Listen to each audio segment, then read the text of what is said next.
Crazy Rich Asians by Kevin Kwan. This for me is another book follows movie pick because I'm trying to revive my reading habit, and I do not think it's cheating at all to pick a book that I already know I'm going to love the story of, so that when I make that commitment, I know that it is not going to weigh me down, that this is going to be a fun story. I know this is a fun story. Because when I'm trying to reach for a book instead of for advice, I do not need the angst of like, I don't like this story and I feel like I should finish because I bought this, and or I promised to review it or whatever it is. Not cheating. No shame here. If you are picking books based on movies that you have liked, let's do it together. Or, books that have been made into movies at least, because lots of people like them, so probably you are. Anyway, all that to say, I have seen the movie of Crazy Rich Asians multiple times because it is fun and I like it. So I have some thoughts about whether you should also read this particular book after you've seen this particular movie and why. But before we get into that, quick spoiler-free overview for anyone who has not seen the movie and has not read the book yet, even though it's been out for a long time and I thought I was late, but hey, if you're late too, welcome to the party. Rachel Cho is an American of Chinese descent who grew up in America. She is an intellectual dating a fellow intellectual Nicholas, aka Nick Young, who happens to be a Singaporean of Chinese descent who is richer than Prince Charming ever hoped to be.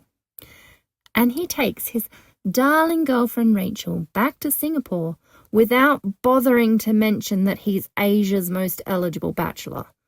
It doesn't occur to him that her dating him might make Rachel unpopular among the women he knows, which honestly would be unforgivable of him, except that the author, Kevin Kwan, shoves that oversight down Nick's throat firmly and makes Nick apologize and fix it. Anyway, classist, racist, tribalist shenanigans happen, and you get to be the fly on the wall observing the decadence, cruelty, and love. Now, I like to tell you if this is a suitable read for a sleep-deprived parent or similar. So let's get through it. The 2 a.m. test. Don't start this book at 2 a.m. or after a long night. Don't do it. It is written with an omniscient narrator, which takes some getting used to. It's worth getting used to, as I'll go into later, but it took me a few chapters to go, cool, and start to feel the genius of the narration decision. Also, there's a learning curve with all the names. So yeah, probably read the first third when you're fully conscious, and then bookmark the list of characters at the start of the book in case you can't remember someone, or for when you can't remember someone, because I feel like it's bound to happen. Once you get into the flow, though, you can read this one tired. The emotional valence test. This book is written in omniscient, which means you're not glued into one person's head per chapter, so you don't get that deep emotional reactions that might interfere with keeping your mood loving and light. It's like a good gossip session or the morbid fascination of watching an emergency room documentary show. This isn't going to stop you feeling relaxed, but it's not going to help you get there either if you're struggling. The neglect test. I didn't want to neglect my kids while reading this book. And even if you haven't seen the movie, I don't think this will drag you in like that. You know all the forces arrayed against the focus couple that they aren't aware of, and you want to find out how that plays out, but it's not quite as compelling as a closer point of view would be. You're more likely to neglect momentum through this book rather than neglecting your children. Moving on to a few of my favourite things. Escapism. This is an escapist fantasy. Yes, there's problems, but they're the problems you want to imagine having for a while. Plus, it's nice to think you have better sense and morals than those rich snobs. Landscape as character. The landscape in this book is luxury brands. As such, I read this book like I read high fantasy. The Larks and the Gibbles were wearing a voluminous Catherine Sandow ball gown with a bias seam hand-beaded stole. Like, I'm not certain of what any of that means, but I assume that's two different races of maybe humanoids whom are wearing fancy, expensive clothes. It's not my preference, but it was a fun deviation from what I'd normally read, and I'm trying new things, so yay! Okay, now here's the big one, the Omniscient Narrator. I hope you didn't hear that this is not first person or third limited and bail on the video immediately. I hear that's a thing. So if you're still here, and I suppose you are if you're hearing this, you deserve a proper focus on this unusual style choice. As I said before, the fact that this is unusual takes a minute to get used to, but the way it's used in this book is a lovely, easy style to read once you get going. And it allows Kevin Kwan to write in fun details that we wouldn't be able to enjoy in any other point of view. As an example, I'm going to read you a section from the first chapter to avoid spoilers, to show you what I mean. Well, she doesn't exactly bake them herself, but she has the best scones in the world. You'll see. Nick looked around reflexively to make sure no one in the cosy little spot had overheard him.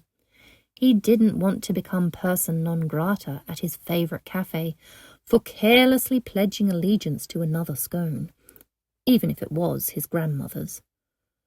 At a neighbouring table, the girl huddled behind a 3-tiered stand piled high with finger sandwiches was getting increasingly excited by the conversation she was overhearing.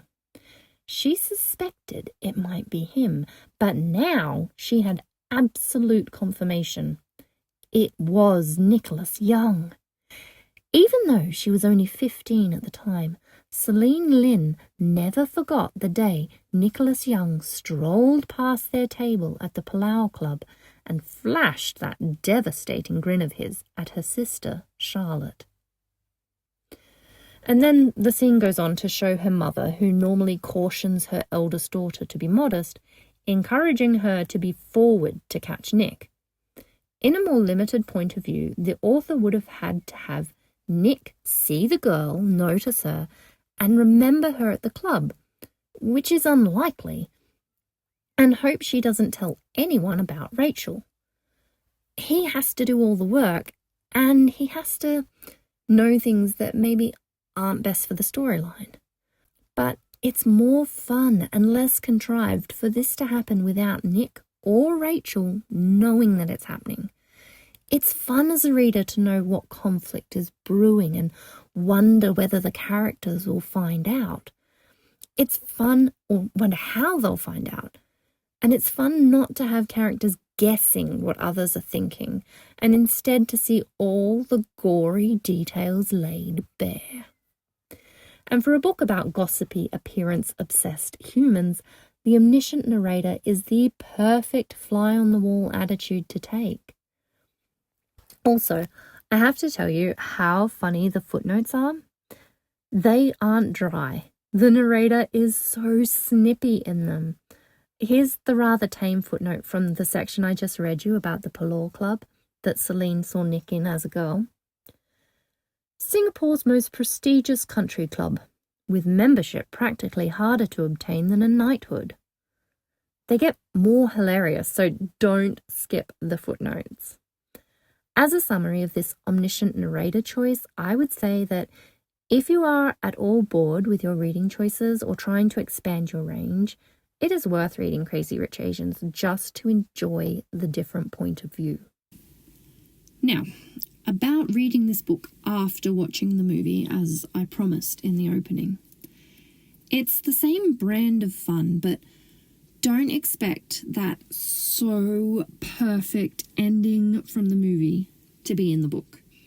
the screenwriters made the movie ending so much better than the books. They made quite a few cosmetic changes as well, which are fun to notice, where the wedding happens, that sort of thing.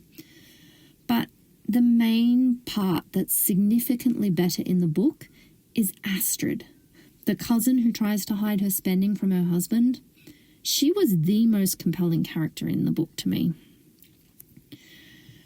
Read the book for Astrid or for the perfect point of view. But if you've seen the movie and you have a too long to be read list, then watching the movie is just fine. And if you have read the book, go watch the movie. The altered ending is so worth it. Anyway, overall, this isn't what I'd usually read. And in fact, I couldn't get into the second book, and I didn't finish the second book. But it was fun and encouraging to know I can enjoy an omniscient narrator. If you read this book, you can escape to a world where you have everything you need and want, and then when the book ends, you'll be happy to go back to your life because no one you know would be that wasteful, judgmental, or hollow. So that is that. That was Crazy Rich Asians, the book. And what I'm most interested to hear from you, what I'm hoping you will tell me in the comments down below, is omniscient narrator, so when the narrator can see inside everybody's head and tell you all the past and all the future and everything, is that within your comfort zone? Or do you prefer when it's just, the narrator in one person's point of view, whether that's third or first?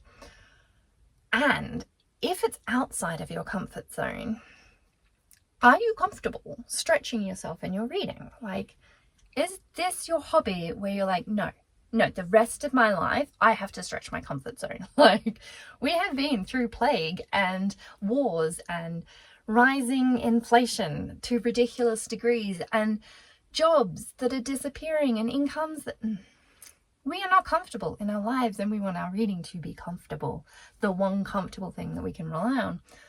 Or is it like something that you want to push yourself in and you want to try different things and see if you like different things, which is what I'm doing because I don't know what I like reading anymore.